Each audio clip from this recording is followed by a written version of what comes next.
Fala galera, um prazer tê-los aqui para mais uma videoaula do Professor Júbilo. O Enem está chegando, e bateu o desespero. Não só bateu o desespero, como também bateu aquela dúvida. Nossa, Jubão, o que eu tenho que estudar para biologia agora nessa reta final? A Universidade Paulista, Unip, uma das 5 instituições mais procuradas do mundo, me convidou justamente para falar sobre isso com você, sobre os 3 assuntos da biologia que mais tem chance de aparecer no Enem neste ano. Um desses assuntos é a bioacumulação. Ai, mas Jubão, o que é bioacumulação? Anota aí. Bioacumulação é a absorção e a retenção de substâncias químicas no organismo de um ser vivo. E como será que a bioacumulação acontece? Vamos pegar como exemplo o mercúrio, que é um metal pesado, facilmente absorvido pelos organismos, mas de difícil eliminação.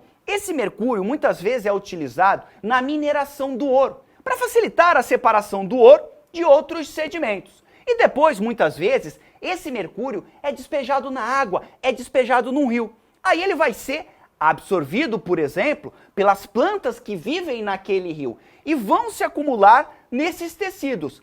Esse processo de acumulação dessa substância dentro do tecido do organismo é o que a gente chama de bioacumulação. E claro que quanto mais tempo eu ficar jogando mercúrio nesse rio, maior vai ser o acúmulo dessa substância dentro dos organismos que ali estão vivendo. E o pior, esse mercúrio ele vai sendo passado ao longo da cadeia alimentar, fazendo um processo que a gente chama de biomagnificação. Por isso, anota aí. Biomagnificação é o acúmulo progressivo ao longo da cadeia alimentar de substâncias não biodegradáveis. Tá difícil entender o que é bioacumulação e o que é biomagnificação? Vem comigo pro quadro. Bora entender melhor esse processo pedagógico. E para isso eu trouxe, esta linda imagem onde nós temos um rio e nesse rio estão sendo despejados metais pesados, agrotóxicos, o mercúrio está aqui. Aqui nesse rio também nós estamos observando o quê?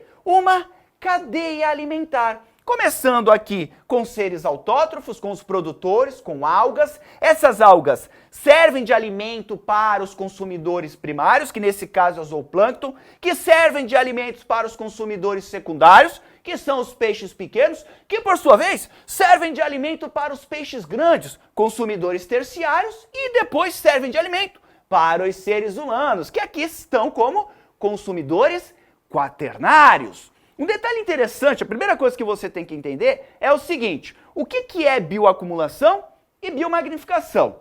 Quando esses metais pesados são jogados na água, quando essas toxinas são jogadas na água, os seres autótrofos vão absorvendo elas, vão bioacumulando essas toxinas dentro do seu corpo. Eles não conseguem eliminá-las, então elas vão acumulando.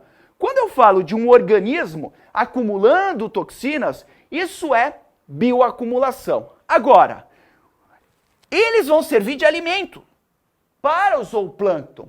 Então essas toxinas vão ser passadas daqui para o zooplâncton.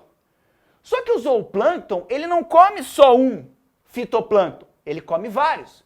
Então vem uma porrada de toxina para cá.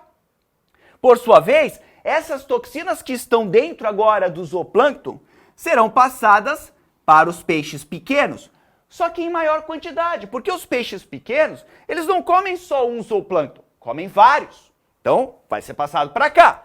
Depois, os peixes pequenos servem de alimento para os peixes grandes. E essas toxinas passam para cá. Mais uma vez, peixe grande não come só um peixe pequeno, come vários.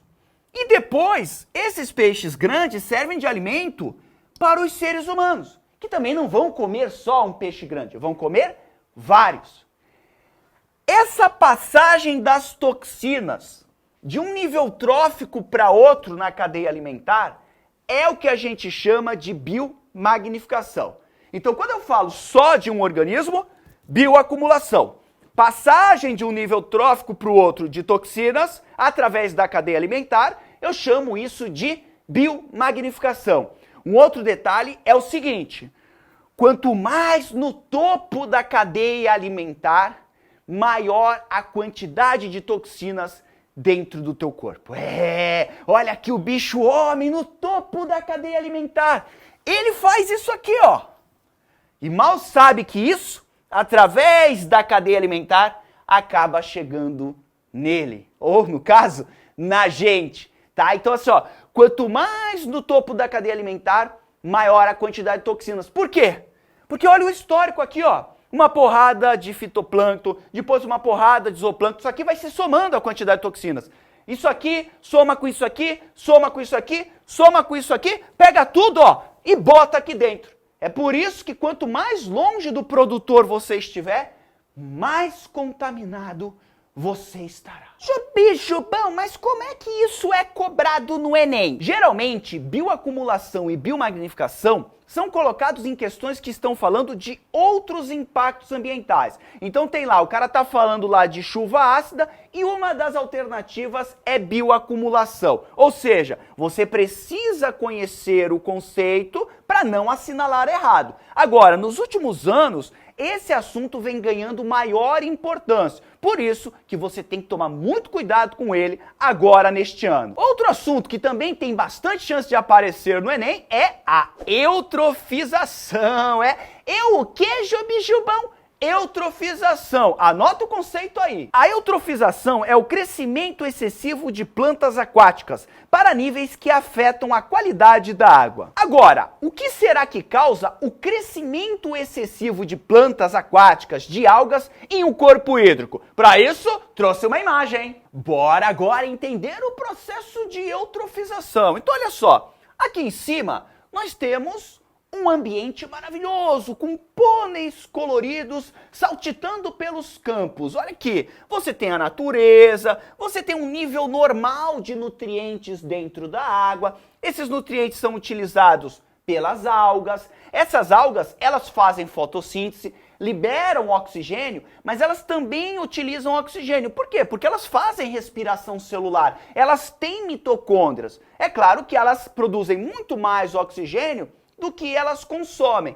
E claro que neste cenário, você tem oxigênio na água para todo mundo, para todos os organismos aquáticos que estão vivendo aqui neste corpo hídrico. Só que aí, veio o bicho homem.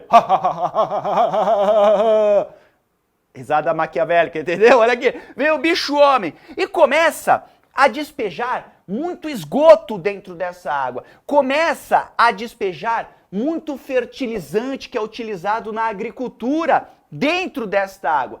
E aí o que vai acontecer? Você vai ter um aumento na quantidade de nutrientes, como é o caso do nitrogênio e do fósforo. Esgoto pode parecer nojento, mas ele tem nutrientes que vão o quê? Propiciar o crescimento exagerado das algas. Claro, quanto mais nutriente eu colocar ali, mais essas algas vão o quê? Poder realizar o seu metabolismo. E assim elas aumentam a sua taxa de reprodução. Porque, claro, elas fazem fotossíntese, mas é para produzir açúcar. Só que elas precisam de nutrientes que estão no ambiente. Se tiver muito nutriente, elas vão crescer excessivamente, vão aumentar a sua população excessivamente. E aí o que vai acontecer? Você primeiro vai ter um esverdeamento da água. A proliferação dessas algas, inclusive, começa a dificultar a penetração da luz solar nessa água. Logo, as plantas que estão abaixo da superfície dessa água serão prejudicadas. Menos luz, menos fotossíntese, menos oxigênio. Essas algas também, que estão proliferando devido ao excesso de nutrientes na água, elas também vão consumir mais oxigênio. E vai chegar uma hora que essa superpopulação de algas vai começar a morrer. E aí bactérias aeróbicas vão começar a fazer o processo de decomposição dessas algas. Essas bactérias são aeróbicas. Então, para fazer a decomposição, o que elas vão fazer? Vão consumir oxigênio da água. Começam a consumir oxigênio. O que vai acontecer? A quantidade de oxigênio na água começa a baixar. E com isso, os organismos aquáticos começam a morrer. Mais decomposição, mais consumo de oxigênio. Até que chega uma hora que o oxigênio da água acaba e é o fim dessa comunidade aquática.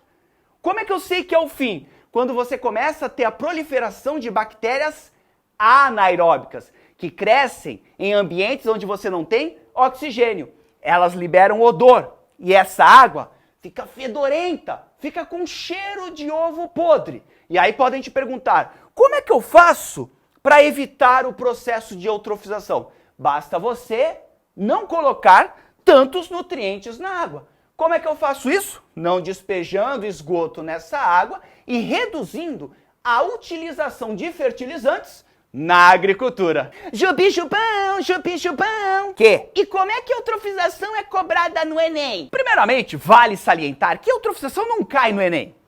Despenca, despenca. Tome muito cuidado. Geralmente, as questões, elas vão perguntar o que causa a eutrofização. Você que é aluno ciscador já sabe. O aumento de nutrientes na água. Esse aumento ocorre pelo lançamento de esgoto e também pelo lançamento de fertilizantes nessa água. Quando não cai isso, o que vai acontecer é que vai vir uma questão falando de um impacto ambiental e uma das alternativas vai ser eutrofização. Nem sempre é eutrofização. Por exemplo, o lançamento de corantes na água vai causar o quê? E uma das alternativas é a eutrofização. Não tem nada a ver uma coisa com a outra. Só que você precisa saber o que é eutrofização justamente para não assinalar a alternativa errada. O terceiro e último assunto que tem grande chance de aparecer no Enem neste ano é um processo pedagógico utilizado para reduzir o impacto ambiental. Um processo conhecido como biorremediação. Anota o conceito aí. Biorremediação é o processo pelo qual organismos vivos são utilizados para reduzir ou remover, remediar, contaminações ambientais. Estes organismos podem ser bactérias, fungos, plantas aquáticas, algas ou até mesmo enzimas que tem nesses organismos. E geralmente, quando você encontra o assunto biorremediação, ele está associado à poluição causada pelo derramamento de petróleo. Por exemplo, existe uma bactéria conhecida como Pseudomonas que tem a capacidade de comer petróleo. Ela consegue pegar esses hidrocarbonetos, dentro dela, claro, existem enzimas que vão quebrar esse petróleo em substâncias mais simples e ela vai conseguir transformar isso em energia. Então ela consome o petróleo e depois vai jogar no ambiente gás carbônico e água. E com isso ela vai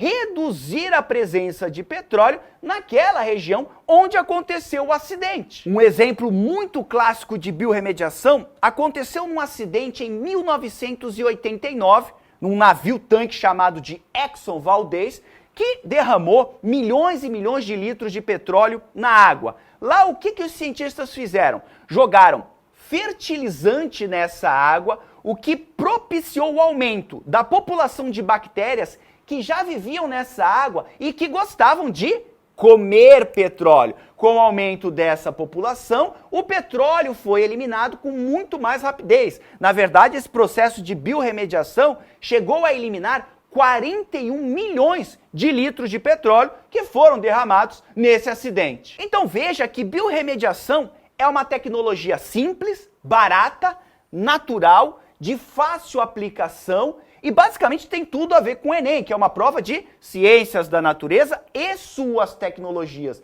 A biorremediação é uma tecnologia utilizada para resolver problemas humanos, que nesse caso são problemas ambientais. Então toda vez que eu pego um organismo e utilizo ele para reduzir o impacto ambiental, eu estou falando de biorremediação. E é geralmente assim que as questões do Enem trazem biorremediação. Uma historinha, um impacto ambiental, um organismo sendo utilizado para reduzir esse impacto ambiental, e aí nas alternativas ele te pergunta que processo é esse, você vai lá e bota o X ou o V da vitória, dizendo que é biorremediação. Então esses três assuntos, bioacumulação e também biomagnificação, eutrofização e biorremediação, têm grande chance de aparecerem no Enem neste ano. Mas claro que não são os únicos assuntos. Por isso, eu preparei uma playlist especial com várias videoaulas que trazem os assuntos que têm maior chance de aparecerem no Enem neste ano. Então, bota um sangue no olho e vai direto para essa playlist. No mais, lembre-se sempre, as desculpas não são mais do que as mentiras que os seus medos estão te contando. Bora pra cima, perca o medo do desconhecido, bota um sangue no olho, que essa vaga na universidade já é sua. No mais, desnecessário dizer que foi um grande prazer estar aqui com você. Um grande abraço, tchau!